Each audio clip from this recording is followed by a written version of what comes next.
Bueno, hoy vamos a empezar con esta introducción a lo que se llama quinta esencia, eh, que tiene que ver con un intento de comprender eh, la- el problema de la constante cosmológica. Un poco lo hemos mencionado de paso en alguna que otra clase anterior. Cuando digo el problema de la constante cosmológica es desde que tenemos evidencia de que el universo se está acelerando, y eso lo tomamos como un indicio de la existencia de una constante cosmológica, surgen dos problemas. Uno, el hecho de que esa constante cosmológica tenga asociado una energía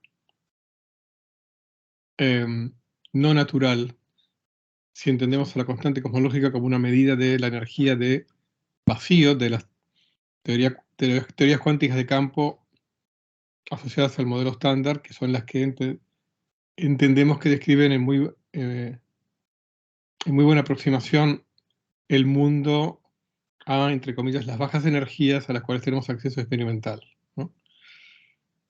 Esto implica, eh,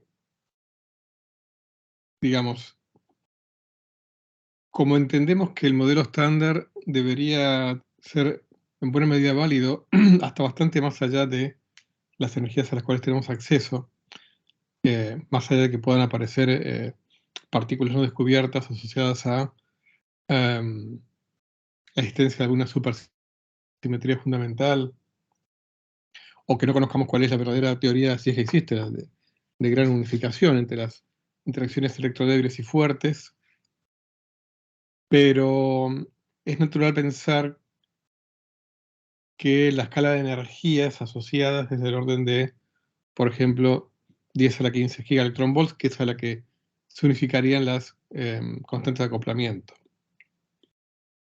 Ni que hablar si pensamos que la energía natural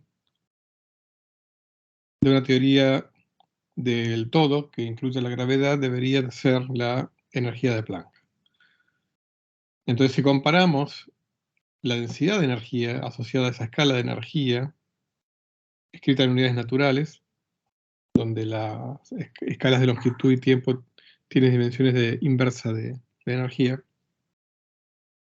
Concretamente hay una diferencia de 120 órdenes de magnitud. O sea, la densidad de energía asociada a la constante cosmológica que medimos, ¿ok? Asociada a la aceleración que medimos actual del universo. Cuando digo actual significa del universo reciente. Es una densidad de energía 120 órdenes de magnitud menor a la densidad de energía de Planck. Bueno, no hay ninguna explicación para eso. Por supuesto que sí hay una pseudo explicación antrópica en cuanto a que si la densidad del vacío fuera de la densidad de Planck, directamente el universo hubiera colapsado antes de prácticamente de surgir. O sea, eh, o bien se hubiera acelerado tanto que no hubiera habido tiempo para que se formen las galaxias, los planetas y los seres humanos, o bien hubiera recolapsado antes de que pudiera expandirse más allá de unas pocas unidades de Planck, o de longitud de Planck. Y ese es uno de los problemas con la constante cosmológica medida en estos últimos 20 años, 24 años. El segundo problema es, o incógnita, digamos, es el de la coincidencia. ¿Por qué la densidad de energía asociada a la constante cosmológica que medimos es de un orden de magnitud similar a la densidad de la energía asociada a la materia, tanto bariónica como no bariónica? Tanto bariónica como materia oscura, no bariónica. Porque como vimos, el parámetro de densidad de la constante cosmológica es de 0,7, mientras que el parámetro de densidad de la materia es de 0,3, o sea, son del mismo orden de magnitud. Si la constante cosmológica es una constante, esta coincidencia es algo pasajero. Hace no muchos miles de millones de años, la densidad de materia era mucho mayor, y dentro de unos miles de millones de años va a ser mucho menor. Básicamente porque, como vimos, la densidad de materia va con, digamos, de materia no relativista va como a a la menos 3, ¿no? Donde A es el factor de escala. Con lo cual, por ejemplo, cuando el universo era 1/10 de lo que es ahora, la densidad de materia era 1000 veces la actual, mientras que una densidad de una constante cosmológica es constante. Entonces, el segundo problema es el de la coincidencia actual entre ambas magnitudes. Entonces, un intento de explicar esto, que esto ha ocurrido en otros momentos de la historia y en otros lugares, digamos, de la física, es lo que uno cree que es una constante, transformarlo en una magnitud dinámica. El primer paso es lo que uno cree que es constante, transformarlo en una variable, ¿no? Y, por ejemplo, proponer una cinemática ad hoc, o sea, una dependencia con el tiempo ad hoc y ver cómo ajustarlo con las observaciones. El paso deseado es el siguiente, que es encontrarle una dinámica a esa supuesta cantidad que varía, ¿no? Y ahí es donde entran los llamados modelos de quinta esencia, los cuales transforman a la constante cosmológica en algo dinámico. La forma más sencilla que uno puede pensar para hacer esto es pensando que hay un campo escalar detrás de la constante cosmológica. Entonces, ese campo escalar que tenga un potencial tal que la energía de ese campo escalar varíe poco, que la energía de ese campo escalar, que la energía cinética de ese campo escalar sea en alguna etapa de la evolución del universo mucho menor que la energía potencial de ese campo escalar, de forma tal que se comporte, al menos durante una parte de la historia del universo, como una constante cosmológica. Eso lo vamos a ver en detalle en las próximas transparencias, ¿no? Bueno, un poco eh,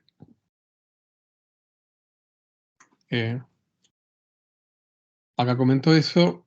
Primero uno transforma la constante cosmológica en una función del tiempo y luego uno trata de encontrar una dinámica detrás de esto.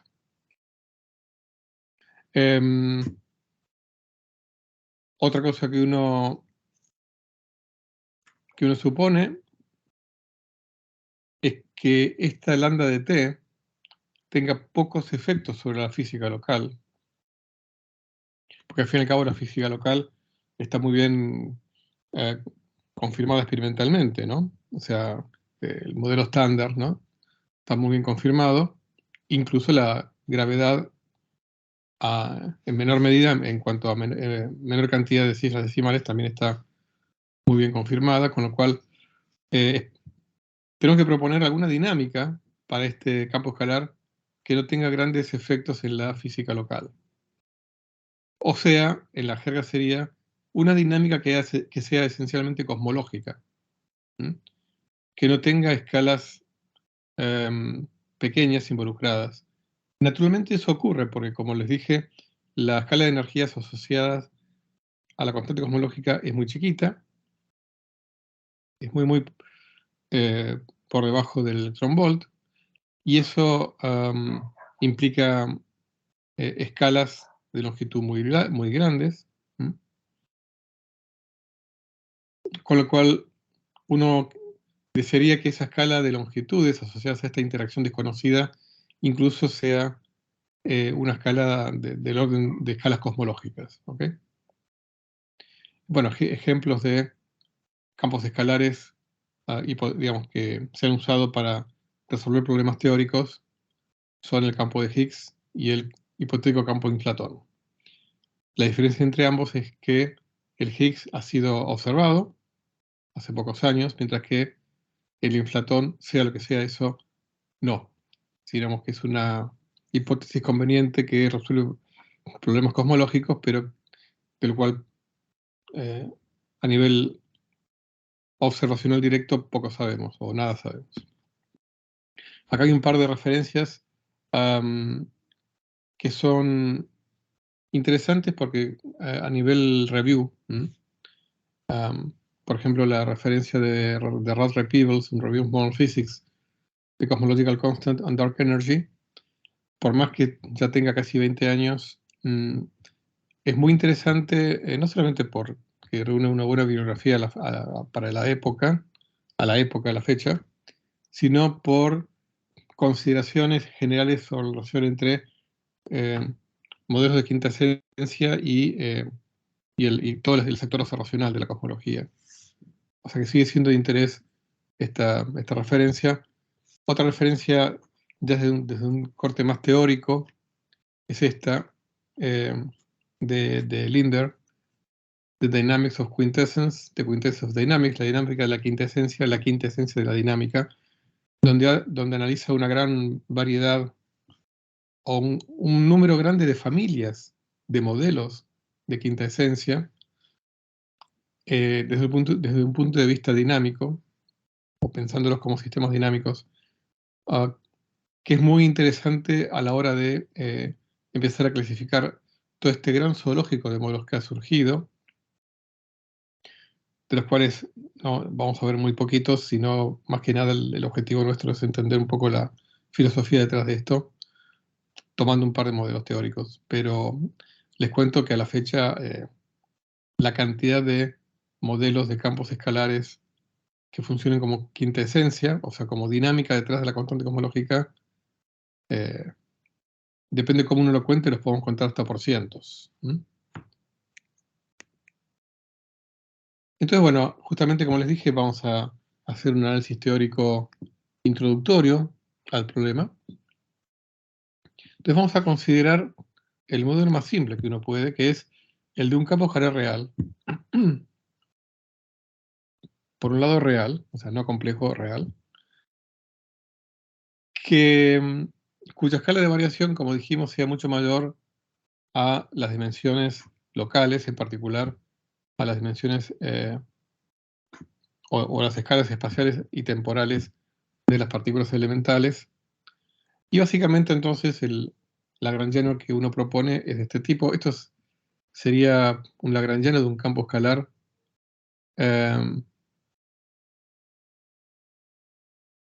acoplado mínimamente. En realidad suponemos que a priori no es significativa su interacción con el resto de la materia, pero eso, bueno, eso después uno puede jugar con eso. Ni tampoco es un campo, cuando digo mínimamente acoplado, también significa que este modelo no es del tipo de teorías escalares tensoriales de la gravedad. O sea que el lagrangiano de la gravedad no se ve modificado. O sea, el lagrangiano de la gravedad, que alguna vez se los comenté, es básicamente el escalar de curvatura. Bueno, uno podría modificar ese lagrangiano e incluirle una función del campo escalar multiplicando la escala de curvatura, lo cual se transformaría en una teoría escalar tensorial de la gravedad con un campo escalar no mínimamente acoplado. El tema es que eso traería modificaciones a la teoría de la gravitación efectiva local.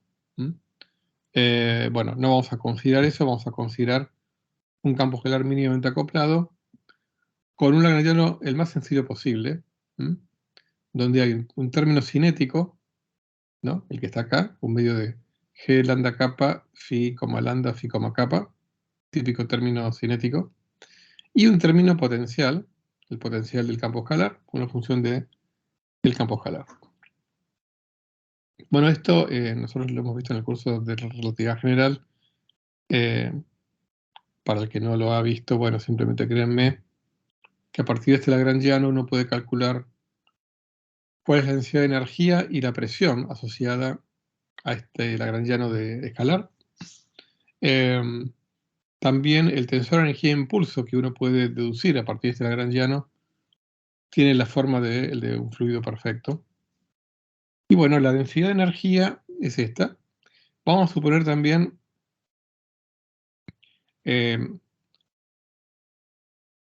que, bueno, para empezar, estamos trabajando, como siempre, a escalas suficientemente grandes como para que uno pueda suponer un universo homogéneo isótropo, y lo mismo vamos a suponer con el campo escalar, ¿no? Con el agregado de que, como dijimos, suponemos que su interacción con la física local es despreciable, y por lo tanto también vamos a despreciar sus modos no homogéneos. O sea que vamos a suponer que el campo escalar depende solamente del tiempo, no depende del espacio. Entonces, la densidad de energía es energía cinética, un medio de phi punto al cuadrado, más energía potencial, que es B de phi, ¿no? Y la presión es la energía cinética menos la energía potencial.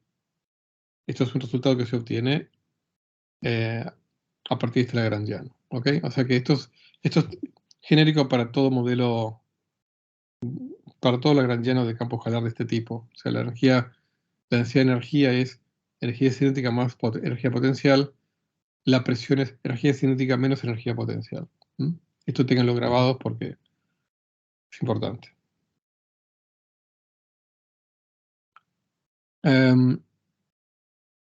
Fíjense que si yo, defino el parámetro omega, que es un parámetro fundamental hoy en día en la cosmología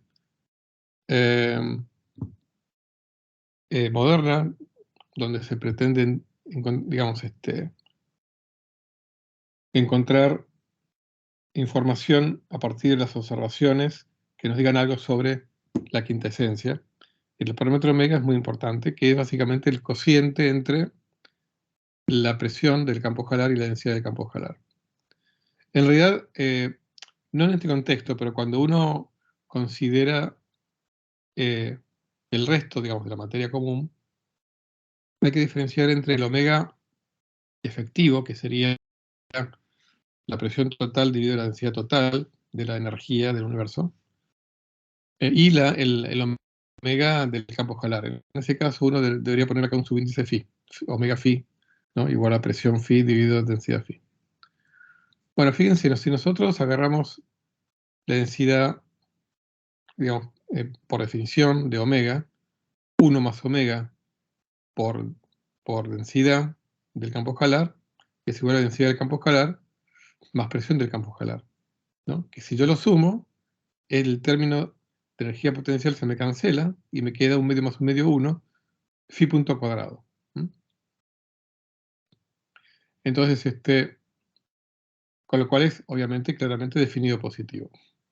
Con lo cual, si el campo escalar es un tipo de materia que satisface, digamos, lo que se llama en la jerga de relatividad la condición de energía débil, o sea que una condición de razonabilidad, que la densidad de energía sea no negativa, lo cual les comento que hay modelos que no la respetan. La gente puede jugar con todo tipo de modelos, pero bueno, si la densidad de energía es mayor o igual que cero, vemos que esto implica que 1 más omega es mayor que 0, ¿no? Por lo tanto, omega es mayor que menos 1. Lo cual significa, acuérdense cuando vimos energía fantasma, que cuando omega era menor que menos 1 ocurría el Big Rip, el gran desgarro. Es el caso de la energía fantasma. O sea que, si se cumple esta condición de energía, que la densidad de energía del campo escalar sea mayor o igual que 0, no hay riesgos del Big Rip. No es el caso de una energía fantasma. O al revés, si tenemos un caso de energía fantasma y eso se da por un campo escalar, es porque ese campo escalar no respeta esta condición de energía. O sea que su densidad de energía es negativa. Muy bien. Como dijimos, si el campo escalar no interacciona con el resto de la materia, su energía se conserva por separado, con lo cual vale la ecuación de conservación de la energía, ¿no? Donde acá, esto ya lo hemos visto varias veces, Acá ρ es ρφ, con lo cual acá es P es Pφ. Entonces, si reemplazamos acá ρ y P por sus expresiones, ¿no? Hago la cuentita, es muy sencilla. Esta ecuación, la ecuación de conservación de la energía, me lleva a esta ecuación de movimiento, digamos, para el campo escalar, que es la ecuación de movimiento fundamental del campo escalar, de un campo escalar homogéneo, con este Lagrangiano. Esta ecuación, ténganla presente, interiorícenla porque la vamos a usar en repetidas ocasiones. ¿Okay? Esta es la ecuación de movimiento del campo escalar homogéneo. Fíjense, ya podemos hacer un par de observaciones preliminares. Esta es una ecuación de segundo grado en el tiempo, con lo cual nos remite mucho a la física newtoniana de una partícula pudiéndose de una dimensión, ¿no? Donde aquí habría que reemplazar phi por la coordenada x de esa única dimensión espacial, tomando como analogía, ¿no? O sea, pero es una ecuación de movimiento donde, por supuesto, la energía potencial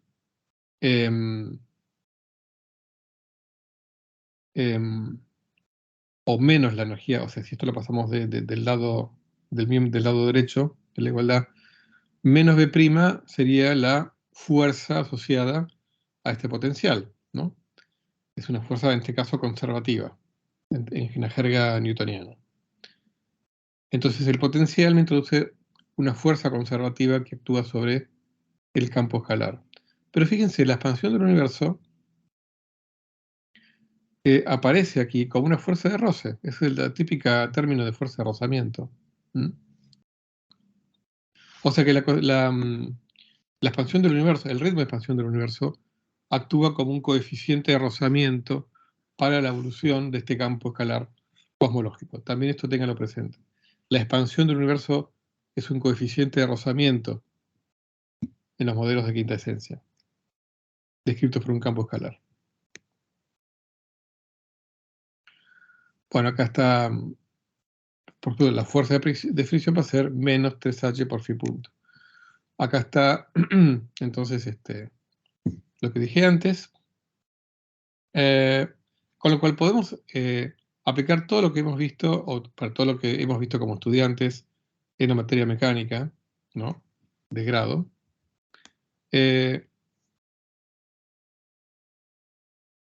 Sabemos entonces que una partícula en un potencial V de X, tiende a ir a valores donde el potencial sea menor. Y como esta es una partícula con rozamiento, entonces lo que va a ocurrir es que si este potencial tiene un mínimo, el campo escalar, si tiene suficiente tiempo, va a ir a parar al mínimo ese potencial. Porque tiene roce, el roce de la expansión del universo. Entonces, si tuvo efectivamente suficiente tiempo, y pensamos que ahora el campo escalar está, al menos, si no está exactamente en el mínimo, está cercano al mínimo, entonces el valor V de ese phi mínimo debería ser muy chiquitito. ¿Por qué? Y porque sabemos que la densidad de energía asociada a la quinta esencia es muy chiquitita. Chiquitita en comparación a la densidad de energía de Planck, ¿ok? Pero en ese sentido, cuando decimos pequeño, en ese sentido lo decimos, ¿ok? En el sentido de las escalas naturales de Planck.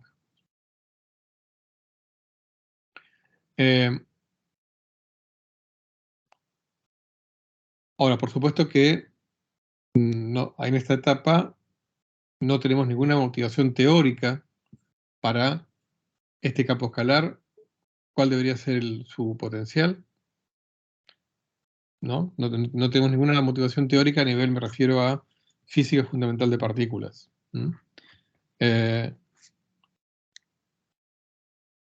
Y aparte uno tiene que tener cuidado de no introducir nada que arruine el modelo estándar, ¿no?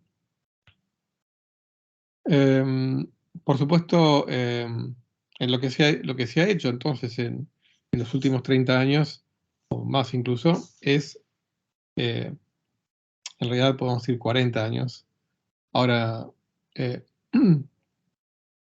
incluso hay, bueno, trabajos varios años anteriores al descubrimiento de la aceleración del universo, en donde naturalmente se privilegian modelos de campo escalar eh, donde haya una especie de constante cosmológica remanente, con lo cual, en este contexto, la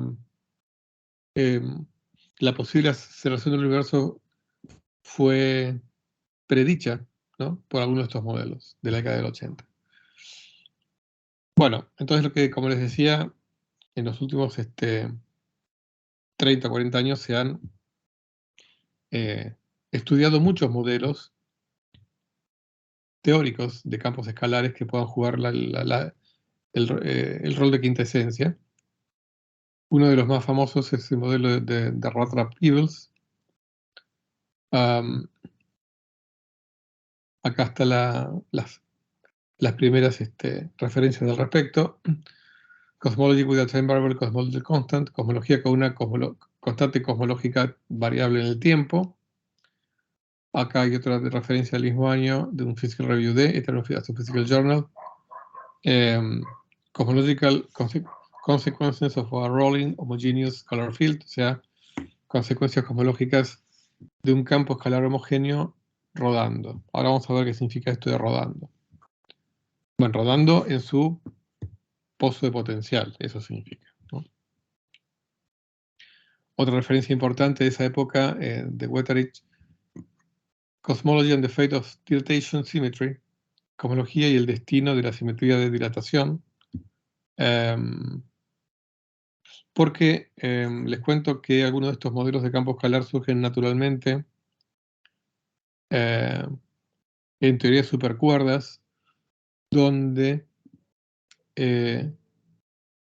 aparece un campo escalar asociado al tamaño de las dimensiones extra que aparecen en las teorías de supercuerdas. Y eso, a bajas energías, esas dimensiones extras aparecen en la física de bajas energías a partir de su tamaño promedio, o si quieres, de su dilatación promedio. Por eso es que está descrita en muchos casos por un campo escalar. Por eso en el contexto de teoría de supercuerdas, el campo escalar también se le llama dilatón, porque viene por ese lado. Otras referencias ya que empiezan a ser contemporáneas con el descubrimiento de la aceleración del universo son estas dos de Paul Steinhardt y colaboradores, Wang, Slatev. Quinta esencia, coincidencia cósmica y la constante cosmológica de un Physical Review Letters del 99. Soluciones tracking, Cosmological Tracking Solutions, soluciones cosmológicas tracking, que vamos a ver un poco qué significa eso. Las soluciones tracker, ya lo vamos a ver. Son soluciones en donde de alguna manera las condiciones iniciales quedan bastante borradas, lo cual es de mucho interés. Si eso es el caso, no sabemos si ese es el caso, pero bueno. Bueno, el ejemplo más simple, digamos, de un campo cosmológico que esté rodando, pero que no tenga un mínimo, es el modelo de Rothschild-Peebles, de estas referencias. ¿Qué tiene esta pinta? Fíjense, es el campo escalar elevado a una cierta potencia negativa. O sea que si uno lo grafica, ¿no?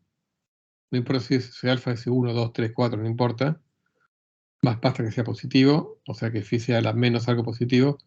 La pinta que tiene estos potenciales es simplemente esto. Una curva monótonamente decreciente. Con lo cual, volviendo a la jerga de la mecánica de una partícula unidimensional, en una dimensión, la evolución de este campo escalar es de ir rodando con fricción a lo largo de este potencial, ¿no? Y por lo tanto ir rodando, digamos, hacia abajo del potencial, hacia valores cada vez más grandes del campo escalar, pero en realidad el campo escalar, su valor no es tan relevante para nosotros como el valor de su energía asociada, ¿ok? Eh, entonces, ¿cuál es la atracción de esta familia de modelos? Familia porque, bueno, alfa puede ser, no sabemos cuánto vale alfa, puede tomar cualquier valor. M es simplemente una constante que tiene dimensiones de masa, eh, de forma tal que, que estén bien las unidades, porque, bueno, eh, fíjense que aquí uno considera que el campo escalar tiene dimensiones de masa. Entonces, eso por supuesto que eh, uno siempre podría cambiar las dimensiones al campo escalar, cambiando las dimensiones a la constante, alguna constante fundamental que aparezca en el potencial del campo escalar. Pero se suele tomar por conveniencia que el campo escalar tenga dimensiones de masa. Entonces, para este caso particular, M tiene dimensiones de masa, de forma tal que el alfa es compensado por este alfa y el potencial tiene dimensiones de masa a la cuarta, ¿no? O sea, con lo cual todo está perfecto. Bueno, entonces, claramente, en este potencial, el único punto, entre comillas, estacionario, que obviamente no es un punto, es phi igual a infinito. O sea, en realidad, el campo tiende a infinito para tiempos teniendo infinito. Eh, por supuesto que no hay ninguna motivación teórica fundamental para este potencial, incluso esta podría tener una constante aquí aditiva, que me haga que para t teniendo infinito, o sea, para phi teniendo infinito, el potencial sea distinto de cero, con lo cual quedaría, fíjense, una especie de constante cosmológica asintótica distinta de cero. Pues acuérdense que la constante cosmológica, si es constante realmente, eh, el modelo de campo escalar asociado sería un campo escalar que o bien está quietito en el pozo de su potencial, en el mínimo de su potencial, y por lo tanto no tiene energía cinética y no cambia, y por lo tanto su energía es constante. Eso equivale efectivamente a una constante cosmológica. O bien, bueno, el caso de eh, si esto tuviera un término constante adicional, en este caso, para phi teniendo infinito, esto tendería a una constante. El roce haría que phi punto tendiera a cero, con lo cual no habría energía cinética, con lo cual asintóticamente en un potencial de este tipo, con un término constante aquí sumado, tendería a una constante cosmológica asintótica, ¿no? Pero bueno, también es interesante, incluso como por motivos didácticos, ver a dónde nos lleva este modelo, que es un modelo en el cual asintóticamente el universo tiende a un modelo donde no hay la constante cosmológica asintótica tiende a cero, ¿no?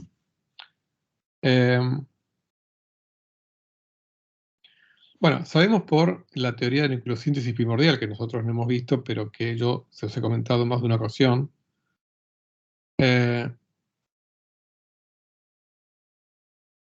digamos, para que funcione toda la teoría de nucleosíntesis primordial, esta era, tiene que haber ocurrido, digamos, cuando dominaba la radiación. ¿Mm? Ahora, para que domine la radiación tiene que dominar no solamente por sobre la materia, sino también por sobre ese hipotético campo, campo escalar. Con lo cual, una de las condiciones que imponemos es que la densidad del campo escalar en la época dominada por la radiación era mucho menor que la densidad de la radiación. Entonces vamos a ver qué pasa en esta era, ¿no? En la era dominada por la radiación, ¿se acuerdan? Eso sí lo vimos, el factor de escala crece como la raíz cuadrada del tiempo, por lo tanto A punto sobre A es básicamente 1 sobre 2t, ¿no? T es el tiempo, la coordenada del tiempo cosmológico, con lo cual, ¿cuál es la ecuación de movimiento, ¿no?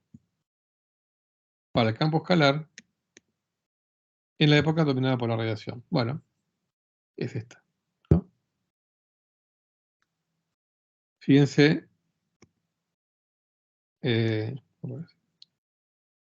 fíjense, acá hemos puesto ya la forma del potencial de Ratra pivots, ¿ok? Entonces la ecuación de movimiento para el campo escalar, fíjense cómo para tiempos chicos el coeficiente de rozamiento va aumentando más y más, ¿no? Es un coeficiente de rozamiento dependiente del tiempo. Acuérdense que siempre ustedes piensen constantemente o vayan y vuelvan entre cosmólogos y físicos newtonianos que analizan un problema unidimensional de una partícula, ¿no? Fíjense como el coeficiente de rozamiento se hace más y más grande a medida que t tiende a 0. Entonces acá fíjense, como es una ecuación homogénea, no hay término en donde no aparezca phi, vamos a proponer como ansatz, ¿se acuerdan, no? Ansatz, ensayo, prueba, en alemán, una solución de esta forma, ¿no? Phi, una constante por una potencia del tiempo. Lo que hago es introduzco esta forma funcional en la ecuación de movimiento, así que es muy sencillo, ¿no? Phi 2 puntos es gamma por gamma menos 1, t a la menos 2, acá aparece phi punto, es perdón, acá, estos dos términos son los de la derivada segunda de phi. La derivada primera es a por gamma por t a la gamma menos 1, la derivada segunda, tengo que derivar esa phi punto que por regla de Leibniz me parecen dos términos. Perdón.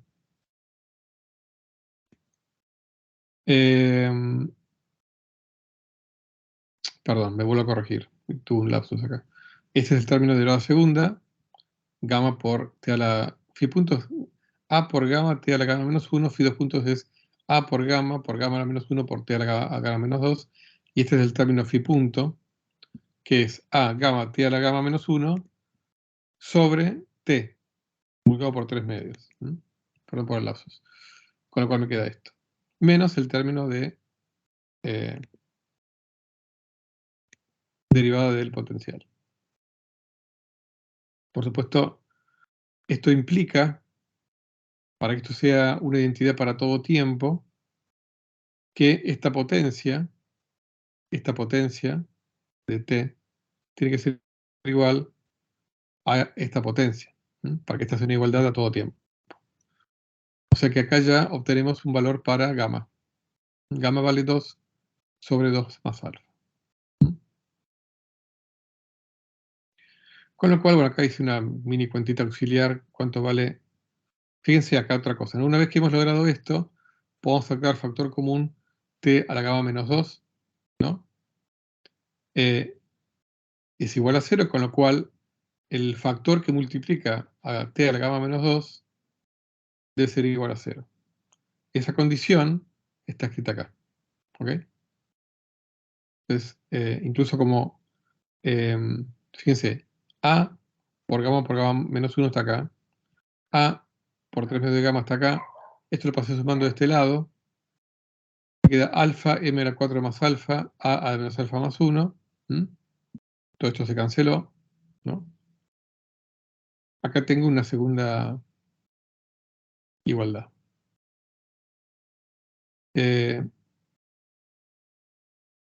Con lo cual, despejando A, ¿no?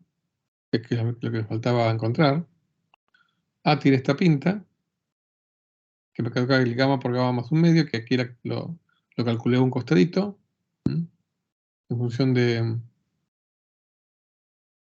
alfa, como para que me quede el mismo parámetro en ambos lados. Al fin y al cabo, alfa es el parámetro del potencial.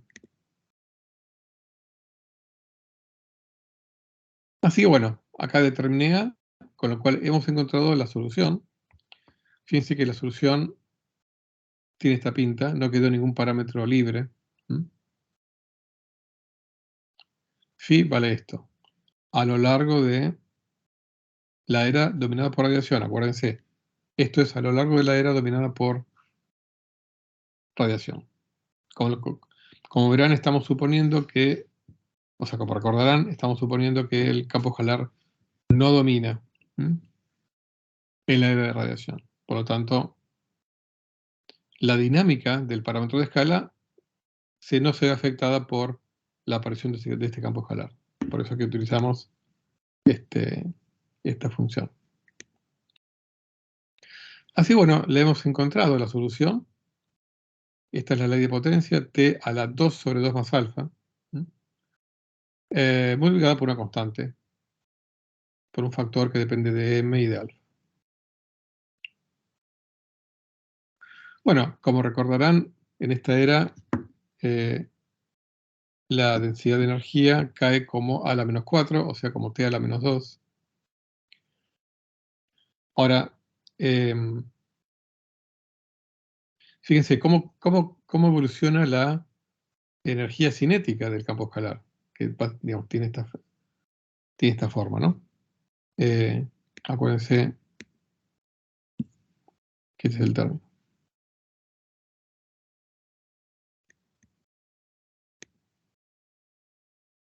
Bueno, simplemente reemplazo, digamos, para ver su dependencia temporal, por el momento no me preocupo por estas constantes, simplemente quiero ver cómo va la energía cinética con el tiempo, y simplemente phi punto me da un 1 sobre 2 más alfa menos 1 al cuadrado, lo trabajo un poquitito y me queda esto.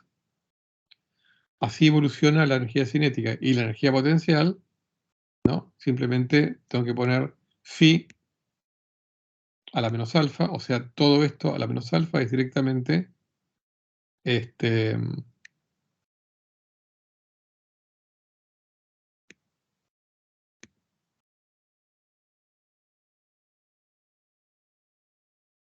esto a la menos alfa, pero como t está al cuadrado, me queda a la menos 2 alfa. ¿Ok? Ahora fíjense una cosa, ¿no? En ambos casos, lo cual era de esperar, digamos, la energía cinética y la potencial tienen la misma evolución respecto del tiempo. Aparece aquí la misma potencia. Que es 2 alfa sobre 2 más alfa. Fíjense, para todo alfa positivo,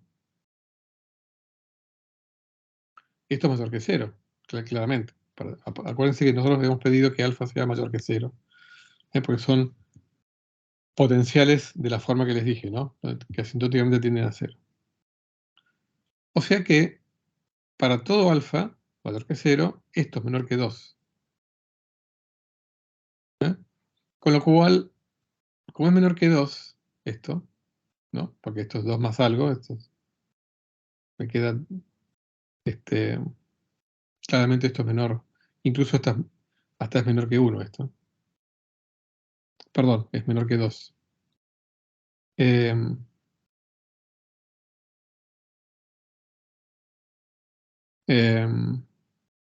Básicamente esto lo pueden ver, cuando alfa es chiquitito, acá me queda 1, que es menor que 2. Cuando alfa es muy grande, acá me queda 2 alfa sobre alfa, que es igual a 2. Con lo cual, en el medio, o sea, en ambos casos, tanto alfa muy chiquitito como alfa muy grande es menor que 2, Si analizan esta curva, van a ver que esto es menor que 2 para todo alfa positivo. Con lo cual cae más lentamente que la densidad de energía de radiación. ¿Ok? Como esto es menor que 2, cae más lentamente. O al revés, la radiación cae más rápidamente. Pero bueno, lo importante es que esa rapidez, digamos, no sea tan grande como para que el campo escalar domine por sobre la materia antes de que la materia domine por sobre la radiación. Simplemente eso.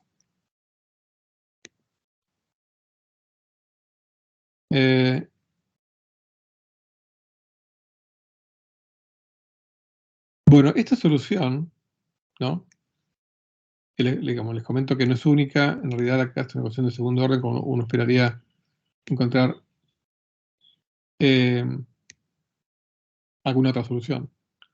Pero les comento que es un atractor esta solución. Atractor significa que una pequeña perturbación a esta solución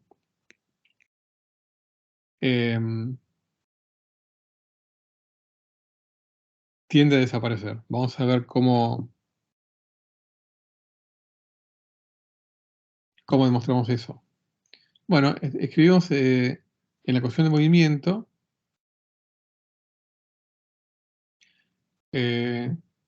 una perturbación. O sea que metemos en la ecuación de movimiento phi, lo reemplazamos por phi más un delta phi, ¿no? Con lo cual, en phi 2 puntos es queda como phi 2 puntos más delta phi 2 puntos, ¿no? Lo mismo con esto. Bueno, acá me queda esto, que lo que vamos a hacer es suponer, bueno, que es una, o sea, no, como es una perturbación, supongo que es mucho menor que phi, ¿m? Con lo cual esto lo desarrollo primer orden en delta phi sobre phi. Entonces acá saco phi factor común, me queda phi a la menos alfa más 1, factor común de 1 más delta phi sobre phi a la menos alfa más 1, que a primer orden, pues como ustedes recordarán de análisis matemático, es 1 menos alfa más 1, o sea, este exponente por delta phi sobre phi. Bueno, ahora, como phi por hipótesis satisface la ecuación de movimiento, es la solución, es esta solución. Este término más este término más este término es igual a 0, ¿ok? Porque phi es la solución que encontramos antes, esta. Con lo cual me queda una ecuación para delta phi. ¿Mm?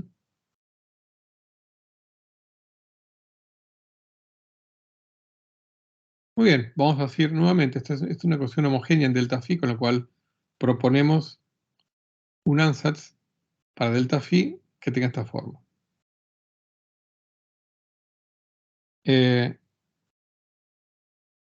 Fíjense que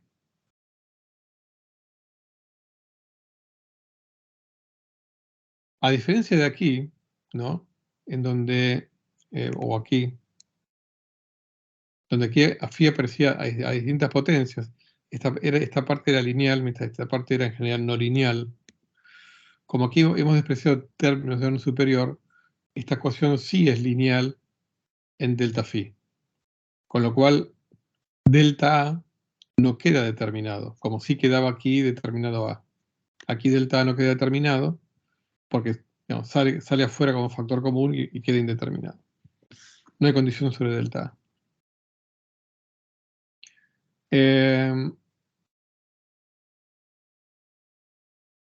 Bueno, entonces acá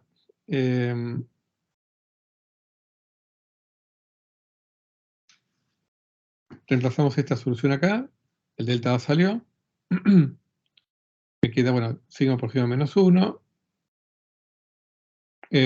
acá me quedó t a la sigma menos 2,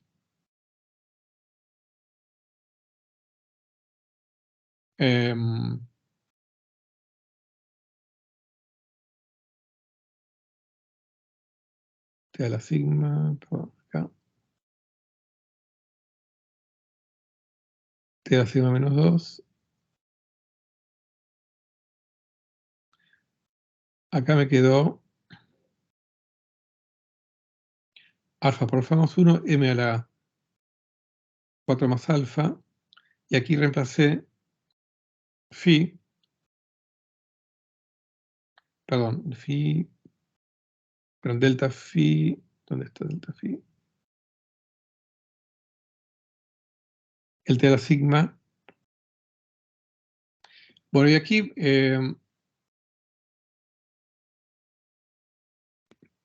a ver, vamos a suponer que alfa es, vamos a poner acá, a ver, ¿sí? Que esto lo podemos aproximar, perdón, phi, acá. Phi a la menos, eso, phi a la menos alfa menos 2, phi a la menos alfa menos 2. Acá me queda menos 2 más alfa. Entonces me queda 2 más alfa sobre 2 más alfa es igual a 1.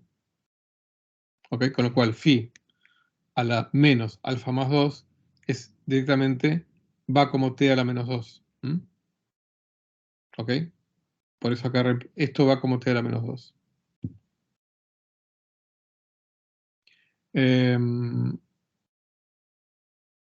Muy bien. Y después acá tengo el,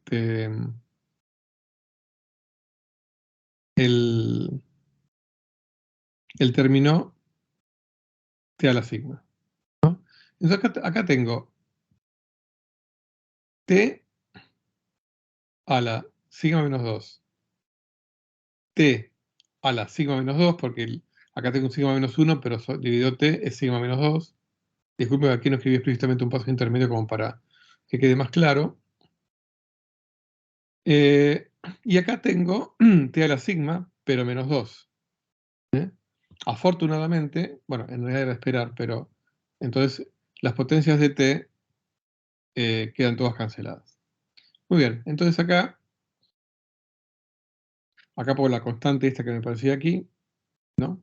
Que reemplacé phi por su solución, la anterior, ¿no? Esta. Entonces esto es igual a 0.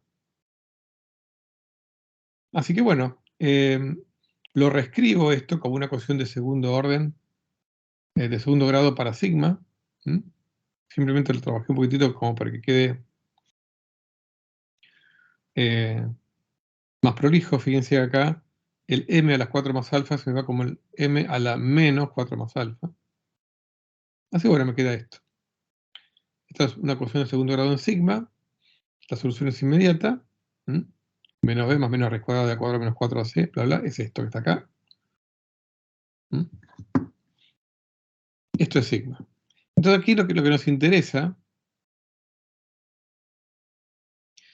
para ver si esto es un atractor o no, uno esperaría, digamos, para que fuera un atractor, sigma debería ser negativo, de forma tal que delta phi con el tiempo tienda a 0. Con el tiempo delta 0. Tiende a 0.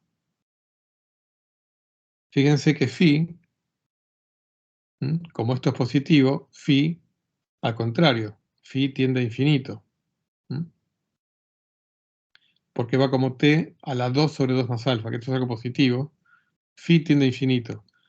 Entonces, si sigma es negativo, delta phi tiende a hacerse despreciable frente a phi.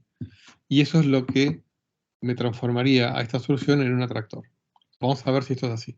Entonces, a lo que está dentro de la raíz cuadrada, lo voy a llamar rad. Vamos a simplemente simplificar la notación. ¿Ok? Entonces, esto, perdón, acá primero saco un cuarto factor común que me sale como un medio, y a lo que queda dentro de la raíz cuadrada lo llamo rad. Entonces, sigma lo escribo así. Muy bien. Para que sigma sea negativo,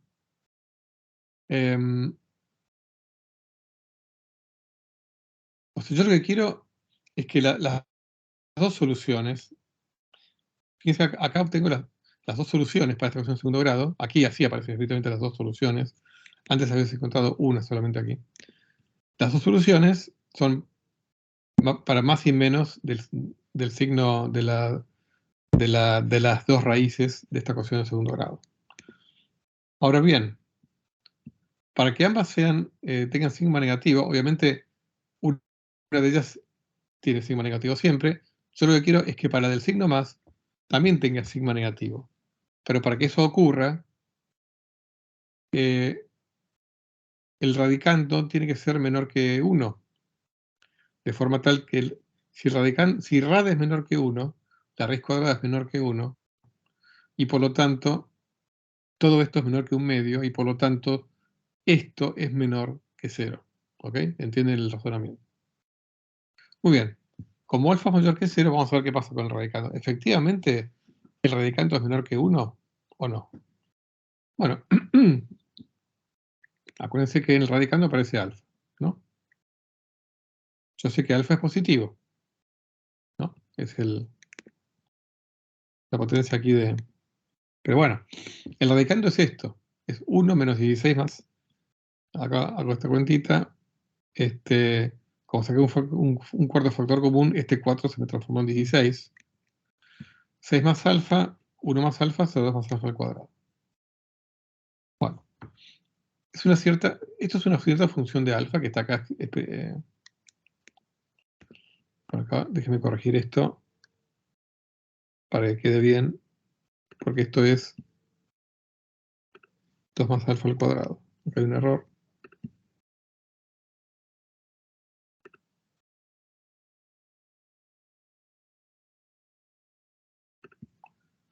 Muy bien. Bueno, esto es menor que 0. Esto es acá. Esto también es acá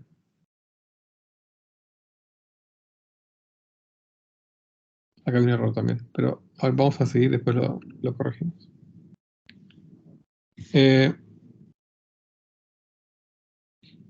¿Qué pasa cuando alfa es mucho menor que 1?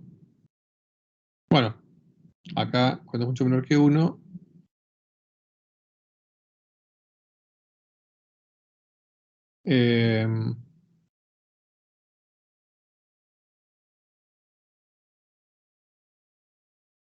lo reemplazo aquí, esto me da 16 por 6 sobre 4, me da menos 23. Acá voy a hacer una observación también y una corrección. Cuando alfa es mucho mayor que 1, esto me da menos 15.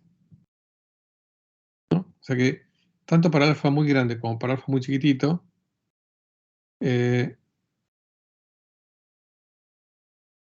rad me da negativo. Claro, acá esto, y también les pido también disculpas por el lapsus, si es negativo, esto me va a dar imaginario, con lo cual la perturbación va a tener una parte oscilante, pero una parte decreciente. ¿Ok? Entonces va a oscilar, pero va a tender a 0. ¿Ok? Lo que nosotros necesitábamos es que esto fuera menor que 1. Bueno, si es negativo, también cumple con nuestro requerimiento, porque si es negativo, si es negativo,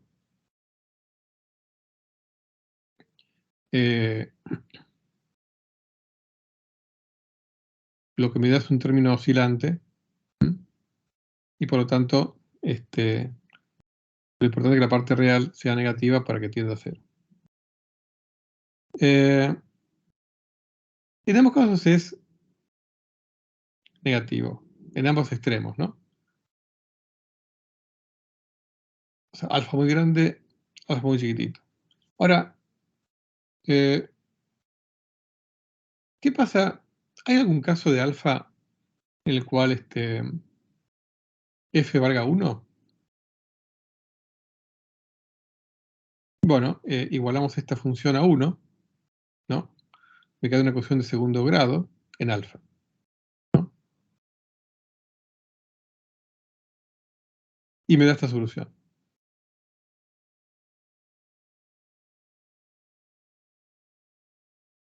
Bueno, esto que está acá, fíjense, me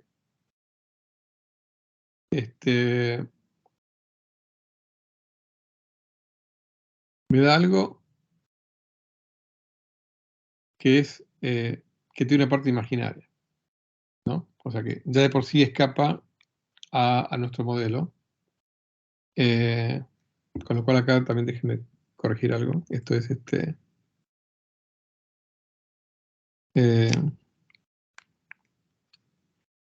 vamos a poner O imaginario.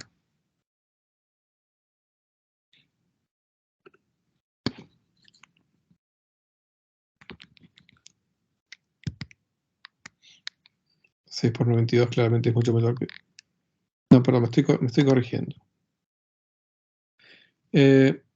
118 al cuadrado es mayor que esto, con lo cual esto es, en todo caso, sí es menor. Esto, perdón, me estoy corrigiendo. No es imaginario esto, perdón por el lapsus. Pero sí es menor que 118. Con lo cual, tanto el signo menos como el signo más, esto es negativo, porque todo esto es menor que 118. Así que esto es menor que 0. Que no es dentro de los casos que estamos considerando. Estamos considerando alfa mayor que 0. ¿Ok? Alfa menor que 0 no. Así que no existe el caso, digamos, en donde alfa valga 1. En donde f de alfa valga 1.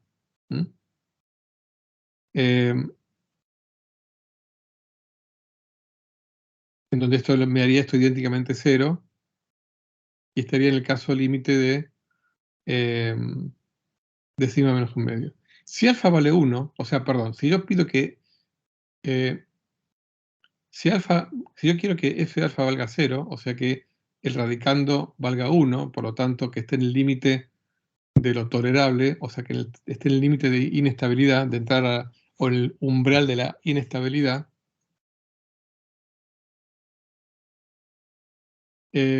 pongo f de alfa igual a 0,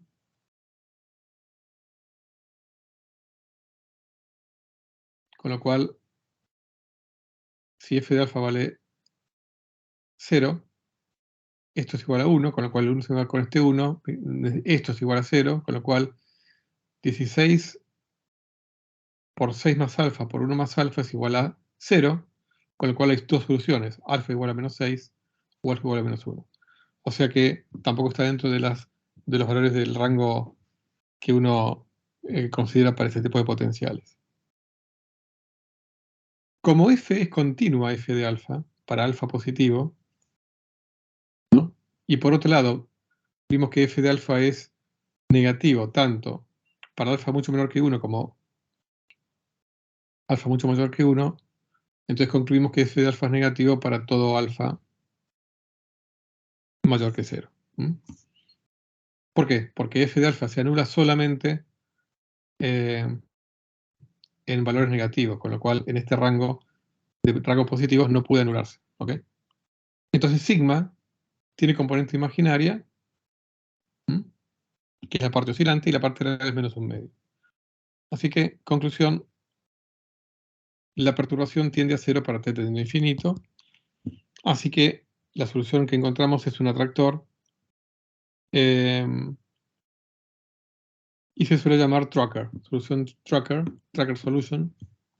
Tracker significa rastreador, y tiene importancia esto, que sea un atractor, porque permite, digamos, que las condiciones iniciales, de las cuales no sabemos nada, de ese campo escalar, sean irrelevantes. Bueno, vamos a hacer una cosa acá. Tenemos acá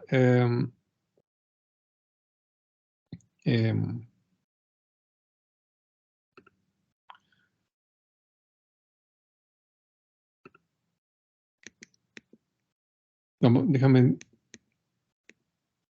Sí, vamos a por acá para que no sea tan largo este primer video. Vamos a seguir analizando la solución tracker al principio de la siguiente parte. Así que ahora lo que voy a hacer es